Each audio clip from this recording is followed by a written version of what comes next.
তারপর হাওয়ায় মিলিয়ে গেল, আর দেখতে পাওয়া গেল না তাকে। বসে বসে লিয়াকত ভাবছে কে ছিল সে। তারপর প্রতিদিনের জীবন জীবিকার তাড়নায় লিয়াকত ভুলে গেল সেই স্বপ্নের কথা। কদিন পর লিয়াকত সেহরি করে নদীতে গেল মাছ ধরতে। নদীর পাড়ে সে একটা নৌকা দেখল।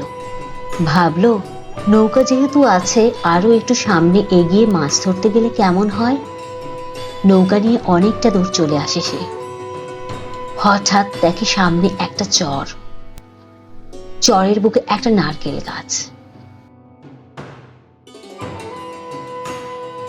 জায়গাটা তার কাছে খুব চেনা চেনা লাগে, অথচ আগে কখনো আসেনি সে এখানে। হঠাৎ মনে পড়ে যায় সেই স্বপ্নের কথা, সেই মুসাফিরের কথা। লিয়াকত গাছের নিচে যায়, যেখানে সেই মুসাফির দাঁড়িয়েছিল তার স্বপ্নে।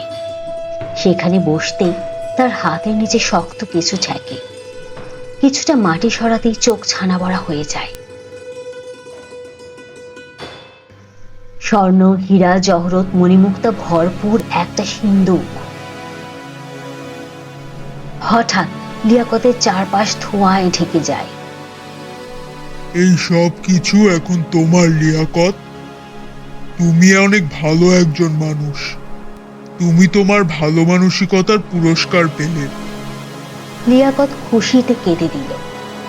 একটু পর চারপাশে সব স্বাভাবিক। লিয়াকত খুশি হয়ে তার পুরস্কার নিয়ে বাড়ি ফিরে যায়।